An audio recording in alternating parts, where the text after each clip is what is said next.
Hi good morning guys. ഇന്നൊരു day in my ലൈഫാണ്. ഇപ്പം ഞാൻ നെറ്റ് ബെഡ് അത് മടക്കി വെച്ചതാണ്. കാര്യം നൈറ്റ് വന്നിട്ട് കുട്ടീനെ ഇപ്പം നെറ്റ് ബെഡിലാണ് കിടത്തുന്നത്. റീസൺ എന്താണെന്ന് വെച്ച് കഴിഞ്ഞാൽ കൊതുക് കടിക്കാതിരിക്കാനല്ല, ഇറങ്ങി അങ്ങോട്ടും പോവാതിരിക്കാൻ. കണ്ണ് തെറ്റിക്കഴിഞ്ഞ് കഴിഞ്ഞാൽ താഴത്തേക്ക് കൊണ്ട് വീഴാൻ നോക്കുകയാണ്. ഇപ്പോൾ ബെഡിലാണെങ്കിൽ നെറ്റ് ബെഡിലാണെങ്കിൽ നെറ്റ് കവർ ചെയ്തിട്ട് കഴിഞ്ഞാൽ പിന്നെ എങ്ങും പോവില്ലെന്നുള്ള വിശ്വാസത്തിൽ കിടന്ന് ഉറങ്ങാമല്ലോ. പിന്നെ ഫുൾ ക്ലീനിങ് ആയിരുന്നു. ആദ്യം വന്നിട്ട് ഫസ്റ്റ് ക്ലീനിങ് തന്നെയായിരിക്കും മെയിൻ പരിപാടി. കാര്യം അതും ഇതും ഒക്കെ അവിടെ ഇവിടെ ഇന്ന് മൺഡേയും കൂടെ ആയതുകൊണ്ട് സൺഡേയിലെ പോലും സാധനങ്ങളെല്ലാം അവിടെ ഉണ്ടാവും. പിന്നെ ഡ്രസ്സെല്ലാം വാഷ് ചെയ്യാനിടാനുണ്ടായിരുന്നു. അതൊക്കെ വാഷ് ചെയ്തിട്ട് പിന്നെ വന്നിട്ട് മമ്മി അപ്പോഴത്തേക്കും റാഗി ദോശ ഉണ്ടാക്കിയിട്ടുണ്ടായിരുന്നു. അതാകുമ്പോൾ കറിയൊന്നും വേണ്ട. അങ്ങനെ അതൊക്കെ കഴിഞ്ഞ് കിച്ചൺ ഫുള്ള് വൃത്തികേടായിട്ട് കിടക്കുവാണ്. അപ്പോൾ ചീര വന്നിട്ട് കൊണ്ടുവന്നിട്ടുണ്ടായിരുന്നു. അപ്പോൾ ചീര വന്നിട്ട് തോരൻ വെച്ചു. അതിനുള്ളത് അരിഞ്ഞെല്ലാം റെഡിയാക്കി വെക്കുകയാണ്. പിന്നെ അതേപോലെ തന്നെ മമ്മി ജ്യൂസ് തന്നിട്ടുണ്ടായിരുന്നു. പോമിഗ്രാനൈറ്റ് ജ്യൂസ് അടിച്ചിട്ടുണ്ടായിരുന്നു. അപ്പോൾ അത് ഇടയ്ക്ക് കൊണ്ടുവന്ന് വെച്ച് പിന്നെ അതും വന്നിട്ട് കുടിക്കുന്നുണ്ടായിരുന്നു ഇടയ്ക്ക്.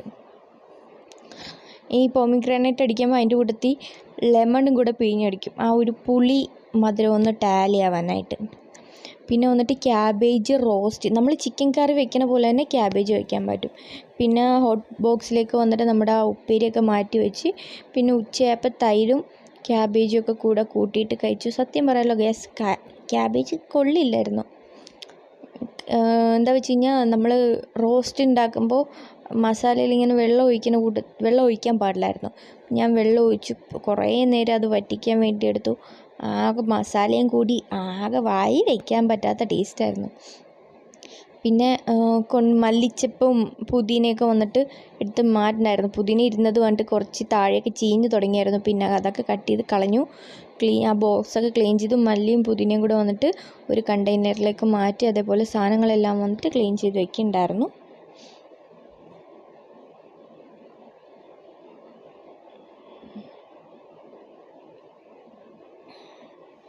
ക്ലീനിങ് ആണ് നമുക്ക് ഏറ്റവും കൂടുതൽ സമയം പോകുന്നത്. എനിക്ക് വന്നിട്ട് കുക്ക് ചെയ്യുമ്പോൾ അപ്പോൾ ക്ലീൻ ചെയ്ത് അപ്പോൾ സാധനങ്ങൾ വാഷ് ചെയ്ത് വെച്ചിട്ട് വേണം പോകാൻ, അല്ലെങ്കിൽ വന്നിട്ട് ഇരട്ടിപ്പണിയാവും. ഞാൻ ചെയ്യുമ്പോൾ നോർമലി അങ്ങനെ ചെയ്യാറുള്ളൂ. ഇപ്പോൾ പിന്നെ അടുക്കള വന്നപ്പോൾ മെസ്സിയായിട്ട് കിടന്നുകൊണ്ട് പിന്നെ അതങ്ങനെ ചെയ്തു. പിന്നെ ബജ്ജിമുളക് വന്നിട്ട് ഉണ്ടാക്കണമായിരുന്നു.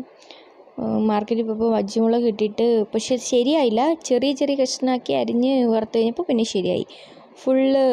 കുറച്ച് വെള്ളം കൂടിപ്പോയിട്ട് ലൂസായിട്ട് കിടക്കുമായിരുന്നു മാവ്. പിന്നെ അടിച്ചു വാരാനുണ്ടായിരുന്നു. റൂമും എല്ലാം അടിച്ചു വാരി തുണി മടക്കാനുള്ളതൊക്കെ മേലേന്ന് എടുത്തിട്ട് വന്നത് ഉണങ്ങിയിട്ട് കൊണ്ടുവന്നതൊക്കെ അവിടെ കിടപ്പുണ്ടായിരുന്നു. അതെല്ലാം വന്നിട്ട് എടുത്ത് വെക്കണമായിരുന്നു. അതൊക്കെ എടുത്ത് വെച്ചു. മൊത്തം വന്നിട്ട് ക്ലീൻ ചെയ്തൊക്കെ ഇട്ടുണ്ടായിരുന്നു. എല്ലാ ദിവസവും ഡസ്റ്റ് തുടയ്ക്കും, നിറച്ച് പൊടിയായിരിക്കും. അപ്പോൾ എല്ലായിടത്തും ഡസ്റ്റും തുടങ്ങും. പിന്നെ വന്നിട്ട് നമുക്ക് ചെടിക്ക് വെള്ളം ഒഴിക്കണ്ടായിരുന്നു. ഇത് നമ്മൾ ബാൽക്കണിയിൽ തന്നെ വെച്ചിരിക്കുന്ന 2 പോട്ടാണ്. അതേപോലെ താഴെയും കുറച്ച് നമുക്ക് പനിക്കൂർക്ക, തൃത്താവ്, തുളസി, പിന്നെ മറ്റേ കൈപ്പയ്ക്ക, നമ്മുടെ പാവയ്ക്ക, അങ്ങനെ കുറച്ച് ഐറ്റംസ് ഉണ്ട്. അതിനും കൂടെ വെള്ളം ഒഴിക്കാൻ പോയി.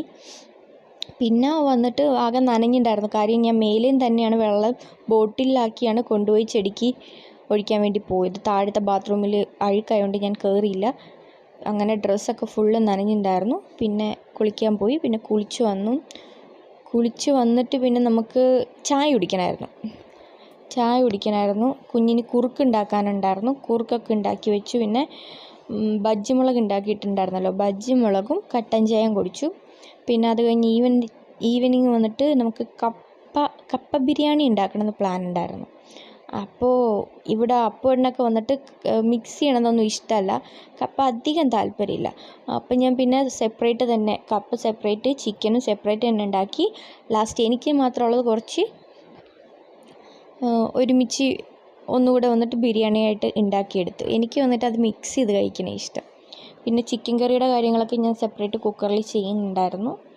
നമ്മൾ മല്ലി വാങ്ങിച്ചത് ഉണക്കി പൊടിച്ചത് വന്നിട്ട് കഴിഞ്ഞിട്ടുണ്ടായിരുന്നു. അതുകൊണ്ട് ഞാൻ സെപ്പറേറ്റ് ചിക്കൻ കറിക്കുള്ളത് സെപ്പറേറ്റ് അപ്പുറത്ത് മല്ലിയും വന്നിട്ട് വറക്കുണ്ടായിരുന്നു പൊടിക്കാനായിട്ട്. പിന്നെ ചിക്കൻ കറി ഇതെല്ലാം ഉണ്ടാക്കി വെച്ചിട്ട് ഞാൻ ടെറസിൽ പോയി കുറച്ച് നേരം. സന്ധ്യ ആകുമ്പോൾ നല്ല അടിപൊളി വ്യൂ ആണ്. പീസ്ഫുള്ളായിട്ട് കുറേ നേരം പോയിരിക്കാം. അങ്ങനെ അവിടെ പോയിരുന്ന് കുറച്ച് നേരം പാട്ടൊക്കെ കേട്ട് അങ്ങനെ ഇരുന്നു. അടിപൊളി വ്യൂ എന്ന് പറഞ്ഞാൽ അടിപൊളി വ്യൂ ആണ്. അതേപോലെ കാറ്റും ഭയങ്കര പീസ്ഫുള്ളാണ്. ഒരു 5 മിനിറ്റ് പോയിരുന്നാൽ മതി, ഭയങ്കരമായിട്ട് നമ്മൾ റിലാക്സ് ആവും. അത്ര കാറ്റാണ് ഗൈസ്. അതേപോലെ തന്നെ വ്യൂ, നിങ്ങൾക്ക് ഒരു സൈഡ് വന്നിട്ട് നോക്കിക്കഴിഞ്ഞാൽ മൊത്തം ഹരിതാപം വെച്ചപ്പോൾ മറ്റേ സൈഡ് ഫുള്ള് ടൗൺഷിപ്പ്, അങ്ങനെ ഒരു. പിന്നെ നൈറ്റ് ആയപ്പോൾ കപ്പ ബിരിയാണി കഴിച്ചു. അതോടെ ഇന്നത്തെ ദിവസം കംപ്ലീറ്റ്.